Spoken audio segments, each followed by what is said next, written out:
In the spotlight this morning, the desperate hour is upon us. Not really, but that is the name of a new movie starring Naomi Watts, who plays a widowed mother whose world is turned upside down when there's an active shooter at her kid's school. Now, this intense and incredible story was written and produced by Chris Sparling, and he joins us now live to tell us all about the latest film project that he's been working on. Hey, Chris, how are you?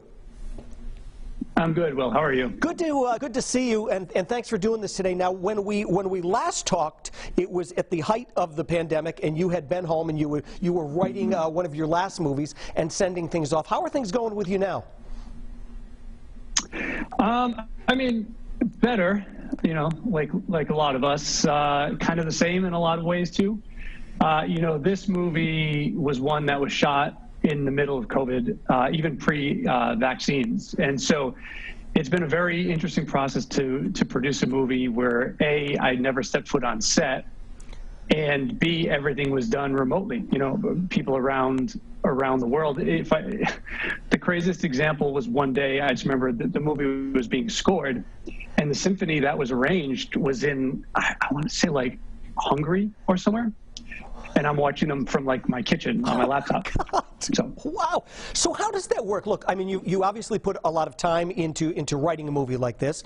You're producing this movie, and yet you're not there. So how do you keep track of everything that's going on? Look, I know we have the internet, but there's something about being there and actually having hands-on operation when you're putting together a multi-million-dollar film like this.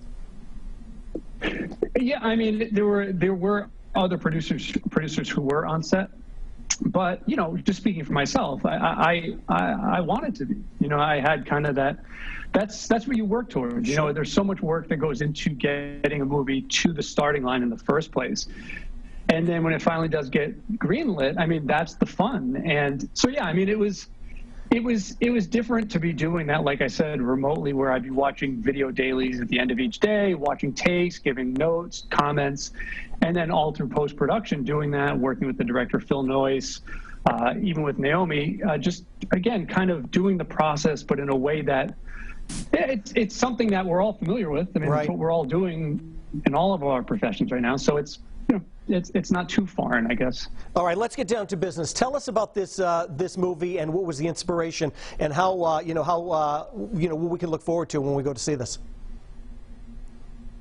Well, I mean, it's a movie about an active shooter incident that's going on at Naomi's son's school, and you know, I didn't have any interest personally in making a movie where we see any of that actually happen.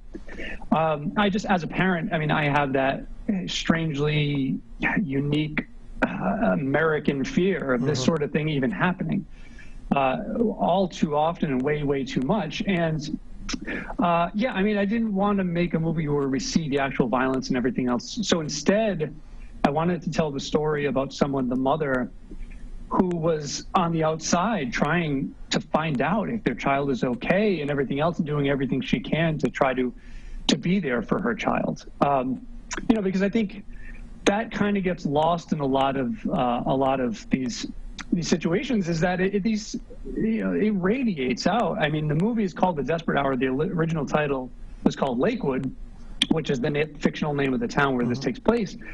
And it was because I wanted to show how an event like this, a tragedy like this, just really disrupts a whole community, potentially forever. Right, yeah. Well, I mean, I was watching the trailer of the movie, and it really is one of those things. Well, look, you don't even have to have kids, but it's one of those things that keeps you on the edge of your seat, even just a couple of minutes that the trailer was on. Is it action-packed like that throughout the whole thing? It is, largely. I mean, it plays almost in real time. You know, and again, it's just this gut-wrenching feeling of the unknown, right? And where you feel like, in a way, you are helpless because you are at the mercy of whatever information you can claw. And especially nowadays, where information isn't always reliable. And even though you may have access to more, it doesn't necessarily mean it's true, or as I said, accurate.